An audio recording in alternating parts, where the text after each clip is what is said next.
Everybody, let's take a closer look at this opening line, okay? So we're coming out of this G shuffle. 2,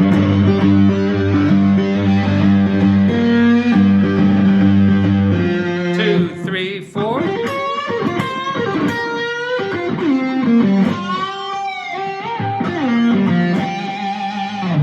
right, let's just put a pin in that. That'll be our first half of it. And that's basically built up out of 2 or 3 little chunks. So the first chunk of that first half starts here with the ring finger at the F note at the 15th fret D string. Okay, and we're going to do kind of a sweep through to the B with our right. Okay, but we're going to put 2 notes on the G string.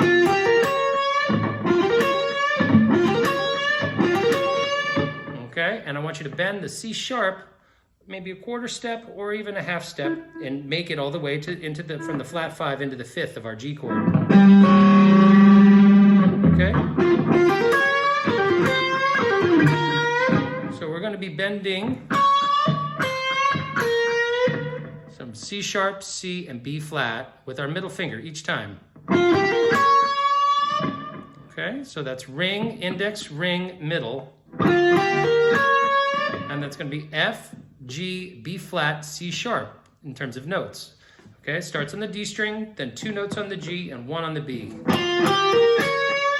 Picking hand is down, down, down, with a little time allocated to that hammer on that happens on the G string at the 15th fret. Then a quick triplet back to the F note. So it's going to be down, pull off, upstroke to D string. And then come back down right away onto the B string on that C note. So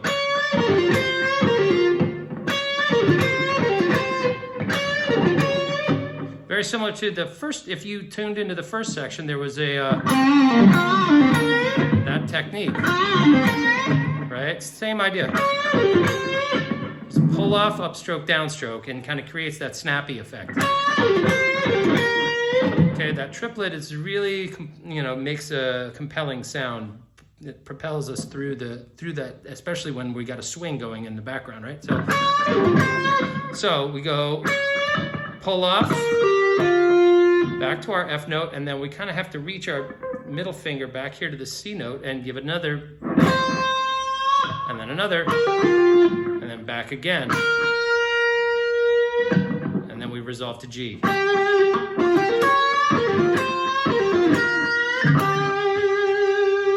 Now at this point we should have played through. Okay, and we're gonna play this next lick.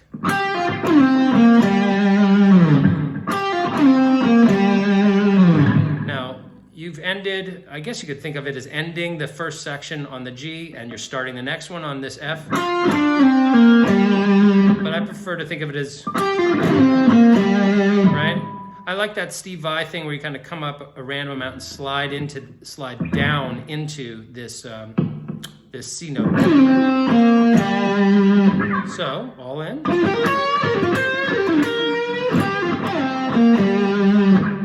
Okay?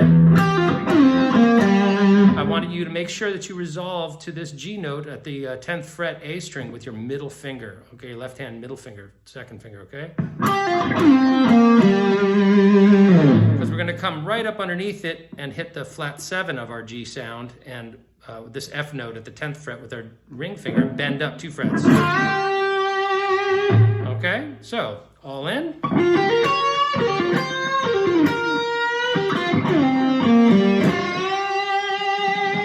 Okay, and we've come back now to this ring finger up to the tonic. And then we're going to quickly take our middle finger with our right hand and come 12 frets up. This will be the 22nd fret. That's the last fret on your Les Paul, one past the last fret on your traditionally fretted Stratocaster, or 2 frets from the last on a 24 fret guitar like this one, okay? So, and we're gonna bend up and then come down. Okay, so we're effectively jumping octaves. We're just coming, it would be the equivalent of coming up here. But we don't have to move, right? We get to play up here without all that crowding and movement, and it's just a smooth and a very abrupt jump, but it's kind of a nice effect to have the ability to channel, okay? So,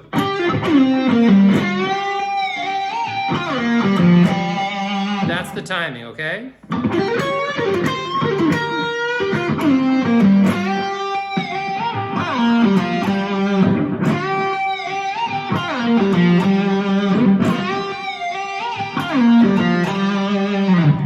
Bend up 2 frets, tap, release it, but the harmonic still lingers, okay? So all that's done with the harmonic. Hopefully it sounds like we're playing up here, even though we're fretting down here.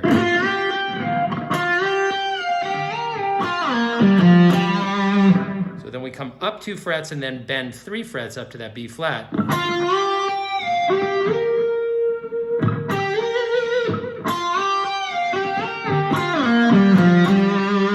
Don't despair if the upper harmonic stuff starts to die down, if it wanes during the back half of the line.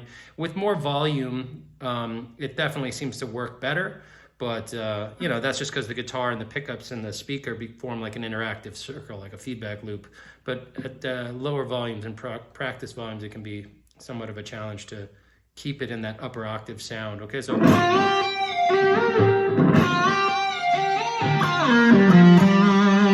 okay, so we're gonna bend up 2 frets, harmonic, slide up 2 frets, bend up 3 frets, okay?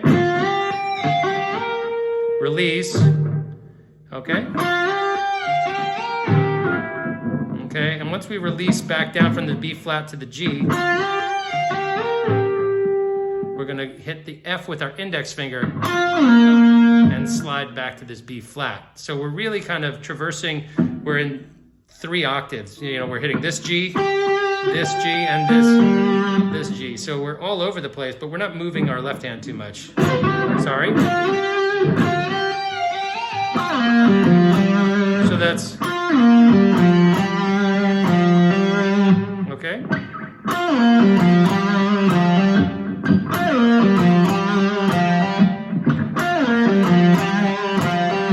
Sorry, I'm out of shot here. Like that. Okay, so 1, 2, 3, 4.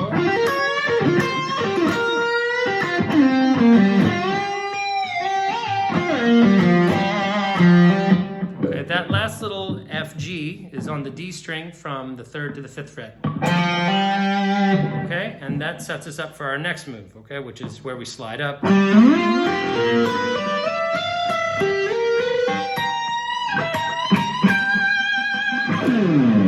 And we come to our last licks, okay? So I'll be back in a second to guide you through that a little bit.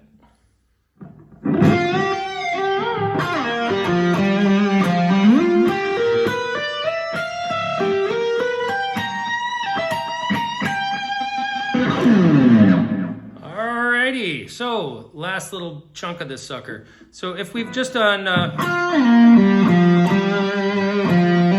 okay, so that's slide from F index down to B flat index on the G string. Then we go. Okay, so that's just back and forth between G and F on the D string with the ring and the index fingers, okay? And the way to look at the next line, which starts here at the 15th fret with our ring finger,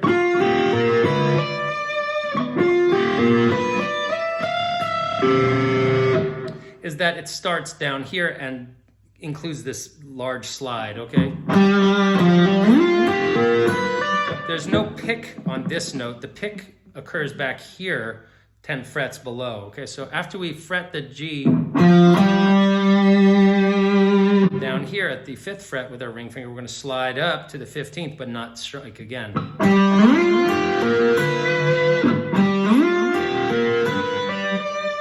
Okay, so we're going to slide up to the F from G,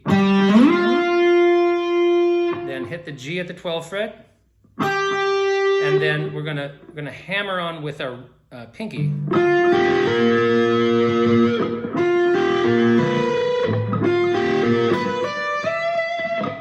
Like that. So this is a deliberately dissonant sound. This is to try to sound like two adjacent keys on a piano being played, right? So like a minor second apart, right? So we've got a major or minor second apart, really. So we've got the F to G. Then we're going to hammer down and hit the B flat and B natural.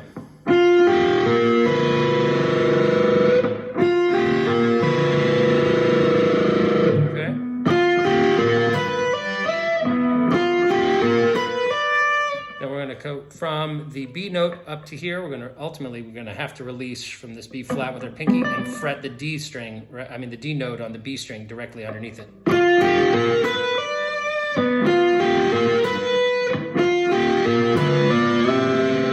we're going to slide up, and don't forget the D string is still ringing there. So not only is it minor and major seconds apart on the piano, but it's also like we have the sustain pedal going. So with the distortion, it can be a little different than what we're used to hearing. I think this is a pretty interesting. I like this idea, but it's not. It doesn't work all the time, but it does. I think it sounds nice opposite our loop here. Okay, so once we slide this shape. Once we slide it up to the 17th fret, okay, that's on the D and the B strings, okay, and we're muting the G. Okay, we're going to slide up and reach back with our index finger and grab the F at the 13th fret E string, and again, we introduce a minor second. Okay, so.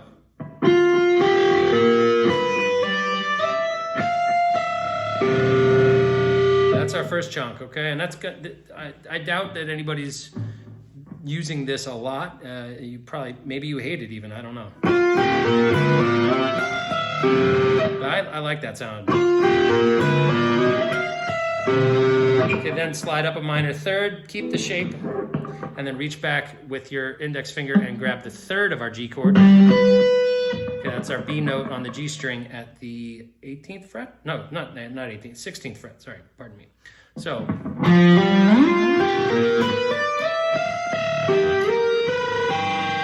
okay, so we're taking that same shape, but we're going to bring the index finger up and bring it into the chord. So right now we've got the minor third and the major third. We were playing it here, but now we're going to play it up a string from now on the D and G string.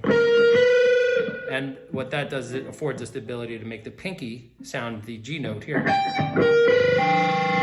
So that sounds like that old chestnut, but I mean, we're putting it in this weird, it almost sounds like a ring modulator, right? Because the notes are vibrating against one another.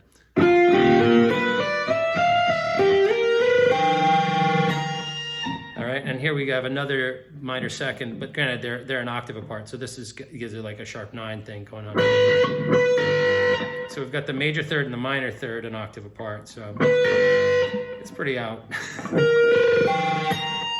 Okay, and then we're going to bend up with our middle finger on this B flat note. Okay. And we resolve to that E note with our middle finger. Reason being that so we're going to pull off back to the root at the 15th fret high E string. Okay. And then we're going to come down with our ring finger and bend this B flat up a little quarter tone bend, and then resolve to our tonic at the 15th fret high E. And then big slide back. So.